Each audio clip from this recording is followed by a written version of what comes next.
What's up, everybody? I'm David Hain. Welcome to episode number 248 of the A2D from Addict to Disciple podcast. If you enjoy this podcast, please like, subscribe, follow, and share the link with your friends.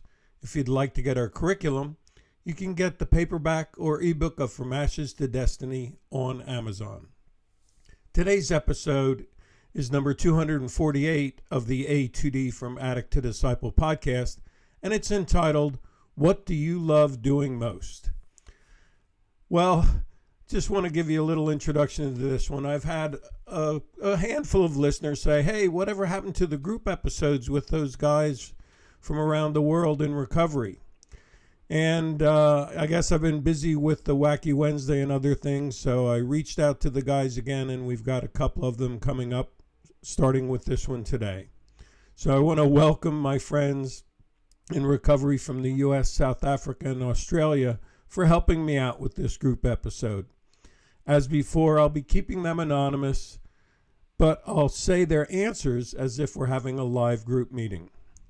So guys, here's your question for today. What was the one thing in the world you loved to do most before you became an addict? What was it during your addiction? And what is it now that you're in your sobriety? Ben, you ready to start us off? Sure, David. What I really loved before my addiction was songwriting and performing in rock bands. There was a joy and energy that I remember that goes beyond my ability to describe. I felt like I came alive when I would be on stage or at a friend's house recording a new song.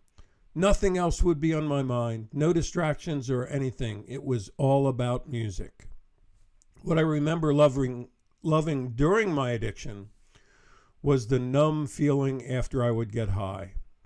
It was probably comparable to the joy I felt creating music. Why I felt I had to numb isn't clear.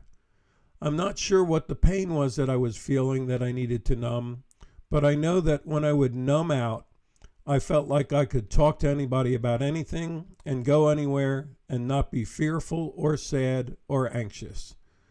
But when the high went away, anxiety and every other negative emotion would pounce on me. What I love now about recovery and sobriety is both of the good feelings that I had prior to addiction and during addiction are with me now, only in amplified amounts. I feel calm, steady, and confident whenever I go somewhere or when I'm talking to people. The creativity to write songs, to do music, and perform are back and even better than ever. It's nice to know that I don't need a counterfeit comforter. Even though they are still there ready to be available to me, all these years later, I realize that those moments of temptation pass. And when you look back the next day or later on that day, it was so worth staying the course. I feel like I'm in the lane of traffic now where I literally just want to feel everything. My former self didn't want to feel anything. I wouldn't give this up for anything. Wow.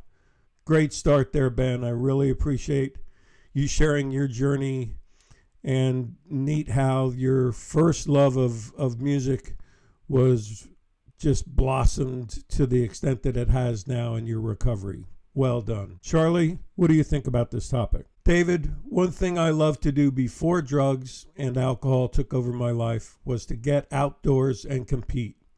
Anything that I could work to build skill and try to win against other people. Basketball, football, baseball, volleyball, racing, jumping, biking, and trash talking. When I was in my addiction, my favorite thing to do was instigate people into fighting. I'd start stuff online or at bars and then leave. I'd start stuff during the holidays with family at the most inappropriate times, playing music that ticked people off, and drift into the shadows like nothing happened. But now, my favorite things to do since I've been sober is volunteer, travel, camping, write, listen to others, support my acquaintances, learn and talk to God. So, in summary, Before, competition. During, raise hell. After, live life in the right way. Awesome. What a neat synopsis there, and I like the way you could really boil it down at the end. Thanks so much, Charlie. Eddie, what do you think about this? David, that's a profound question. Changes in addiction are inevitable, good or bad. I'm not sure I have blocked out my childhood or teen years, but I don't seem to remember having any things I loved doing then. I know I played soccer a bit. I liked that, but lost that along the way. The fact that I started drinking at a very early age probably has a lot to do with the fact that I had very little drive or ambition to be anything and can't really remember anything I loved. One thing I do know is that during addiction, I became the life of the party. I was the one people came to for a good hit, the organizer. I even used to brag about only having the good stuff. After addiction, well, now, I thought I would have lost it, but I still seem to be the life of the party. I'm not sure they are laughing at me or with me, but I definitely know how to get a crowd going. I love going to the gym. Makes me feel so good. There's nothing to really show for it, but it gets my endorphins up and about. I think the older I get, the more I am starting to try and figure out what I enjoy doing. I've been thinking about golf. Maybe one day. Okay. Thank you so much there, Eddie. Dante, what's your take on this question? David, I was pretty young when I stepped into a pornography addiction. It was around 11 or 12 years old. So it's hard for me to remember what I was doing or what I loved to do before all that started. I would say that I basically felt like it had stole a good bit of innocence and self-worth and understanding of who I was in the Lord. I ran off of anxiety and peer pressure. Not a very good combination. I guess I missed being a carefree kid. I often think about what my life would have looked like in my teenage years and into my 20s if I wouldn't have been pulled into such a negative direction. I try not to stay there because God promises me that he works all things together for my good. Romans 8:28.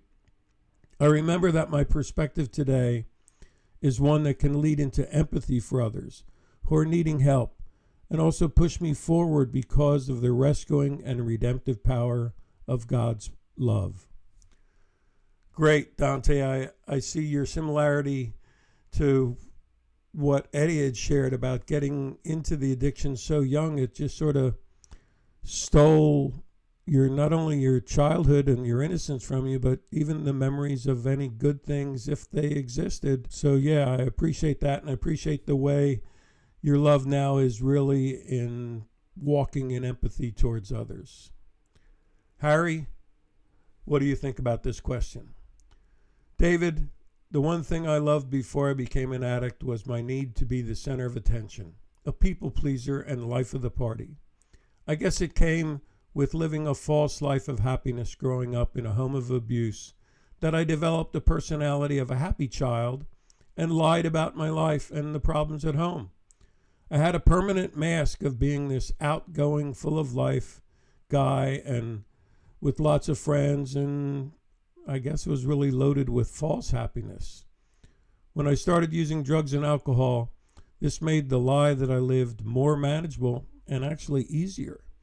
I loved the fantasy life that I actually lied about and all of the things that I told stories about from my childhood.